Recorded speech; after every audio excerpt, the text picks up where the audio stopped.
وَمِنَ النَّاسِ حِجُّ الْبَيْتِ. Allah subhanahu wa ta'ala stipulates in the Quran. Alright? So Allah subhanahu wa ta'ala, He's made it an obligation upon you.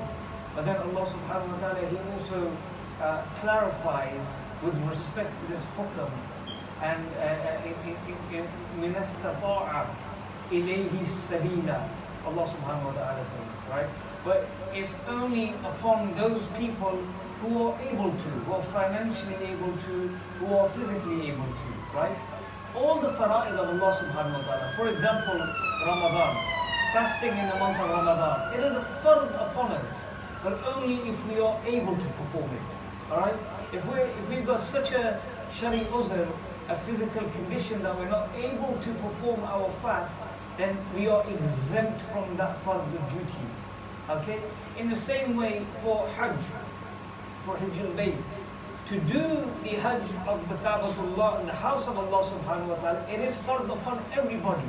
But you must meet the criteria that Allah subhanahu wa ta'ala has firstly put in place. Now according to the ulama, the fuqaha, some of the things that they say in respect to this is, number one, you must have enough financial provision to be able to complete the journey. Now, from the time of the Prophet ﷺ until now, this is massively different. Because now, to typically from here go on a Hajj journey, you're looking at £4,000 to £5,000. That's very, very expensive compared to what they used to sort of pay back in the day, or when they used to arrange things, or for somebody who lives in the close proximity of Haram, or maybe they live in Saudi Arabia, one of the close countries. It was easy for them, okay? But these days, on top of everything else that you work with, it's £4,000 to £5,000 that you have to sort of put together and generate, and then go on this journey of Hajj. Now, the thing the ulama say, you must have the financial provision. You must also have the provision to be able to travel.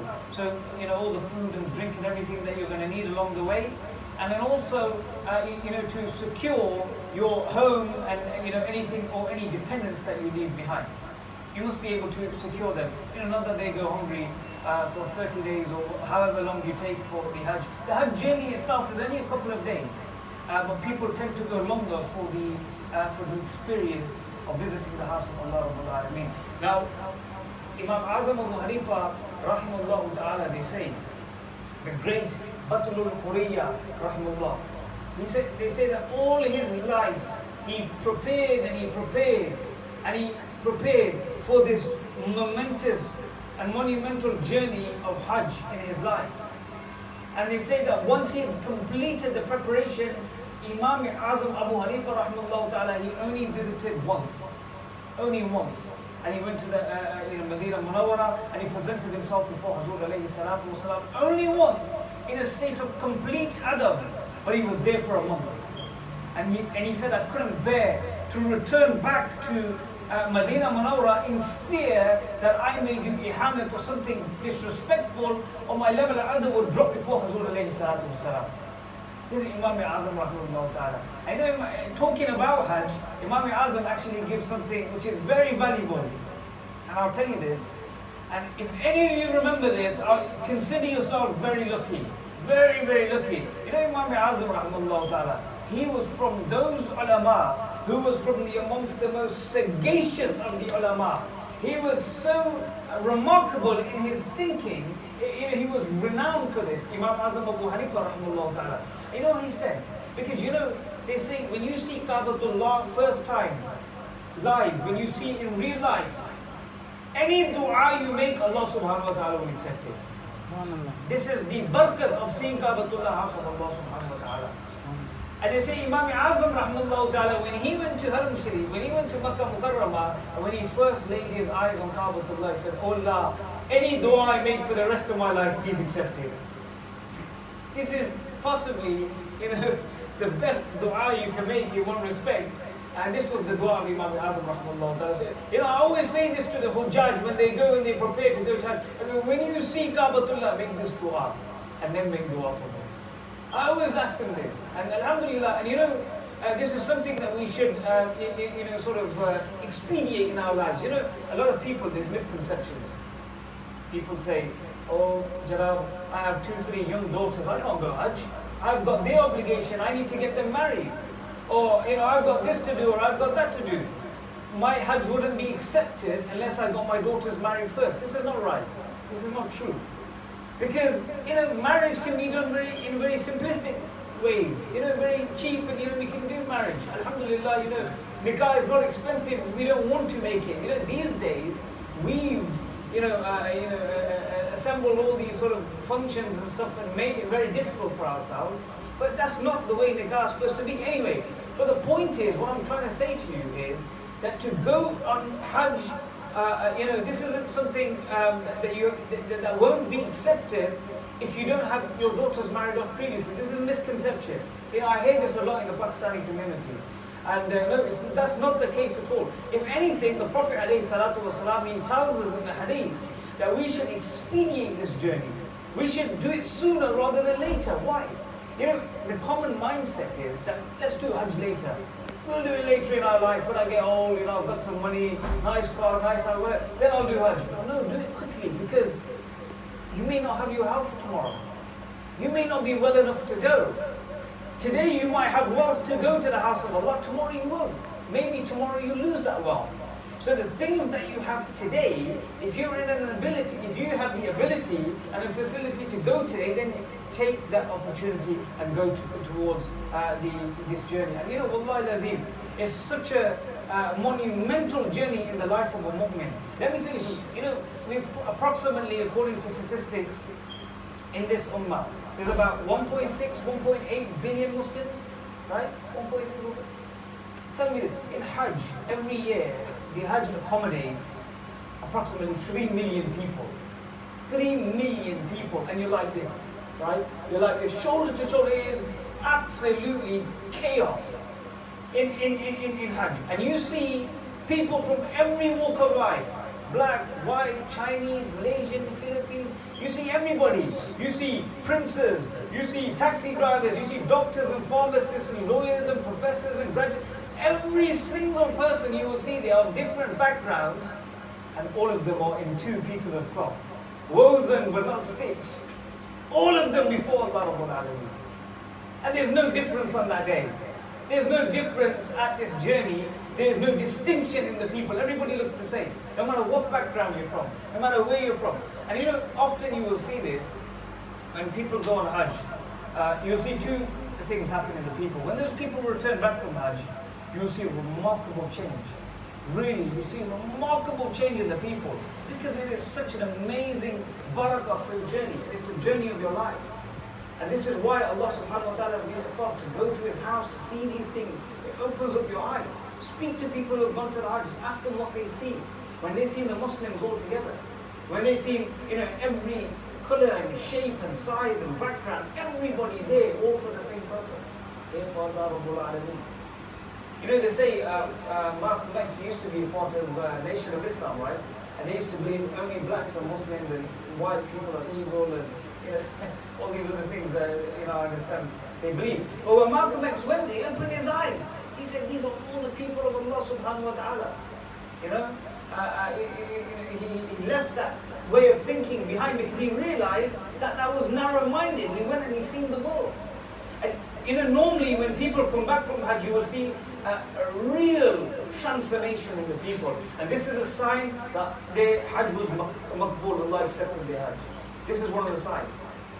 And then you see somebody who's completely changed or gone worse when they come back, right? And, Allah wa Rasul alam. The ulama, they say that that person went with the wrong intention, or that Hajj was not accepted. All right, Allah wa Rasul alam. May Allah subhanahu wa ta'ala accept our Hajj and allow us to go on this monumental journey. 3 million people a year, over 100 years. How many people is that? 300 million people, including all the people who go again every single year, right? Which means if 300 million people go in 100 years, and there's 1.6 or 1.8 billion Muslims in the world today, that means the vast majority of Muslims will never, ever, ever go to Hajj Bayt. They will never, ever go for the monumental journey. Never. There's only a very small fraction of Muslims. I mean, alhamdulillah, we come from sort of, a more better off country, and we're more likely to go in our lives if Allah Rabbul Alameen allows us and invites us to His home. But the fact of the matter is, to go to Hajj is actually a great blessing of Allah subhanahu wa ta'ala, because most Muslims in the world will never ever have an opportunity to go.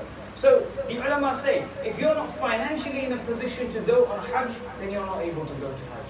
Then you're not able to go to Hajj. And if you're not you're not well enough, you haven't got the health to go to Hajj, then again, then you're excused from this fard that Allah subhanahu wa ta'ala has set upon you. But I say this to you, if you have wealth now, if you are in a position now, don't make excuses. Take that journey. Go for that journey. Don't think about the wealth. You, your wife, your child, it might cost 10, 15,000 pounds. But I tell you this now. Rasul alayhi salatu wasalam, he said in hadith, he said, anybody who goes to Hajj, sallallahu alaihi wasallam, anybody who goes to seek the pleasure and the raza of Allah subhanahu wa ta'ala, and that person, he goes sincerely in this respect, Allah subhanahu wa ta'ala will purify him of sins the way a newborn baby comes from his mother. What greater, maqam can you have? And in one hadith, the Prophet ﷺ said, you know what the reward for Hajj is? The reward for Hajj is paradise. It's Jannah. This is the natural reward for Hajj. And the Prophet ﷺ, in many hadiths from this, a Haji, somebody who completes, or Hajjah, when they complete this journey of Hajj, they are guaranteed freedom from poverty. They cannot become poor. Oh, wallah, I've seen this. I've seen some relatives recently. They used to be struggling, in their finances. And I remember the father of the house. He said, "We're going to go Hajj. That's it. Inshallah, I want to go Hajj. I'm getting older. I want to go." And he comes back. Allah gave him so much barakah in his wealth. Alhamdulillah. I can tell you this because I know him personally. He paid off his mortgage. He bought himself, a better vehicle. He's living, alhamdulillah, comfortably. And one of these karamat, some of this sort of miracle, it comes from these words of the Prophet sallallahu alaihi wasallam. He said that they will be guarded from poverty.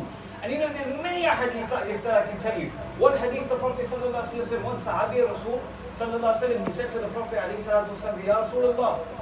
The Prophet sallallahu alaihi wasallam said, this Sahabi said to the Prophet ﷺ, before he came to Islam, he said, Ya Rasulullah, he goes, let me come to Islam. He says, but on one condition.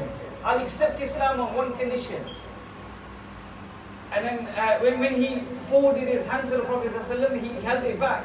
When the Prophet ﷺ reached out for him, he held it back. And he said, why do you hold your hand back? The Prophet ﷺ asked him. And he said, Ya Rasulullah, one condition. And he said, what is that condition? He said, Ya Rasulullah, will you forgive? Will all my sins be forgiven if I come into Islam?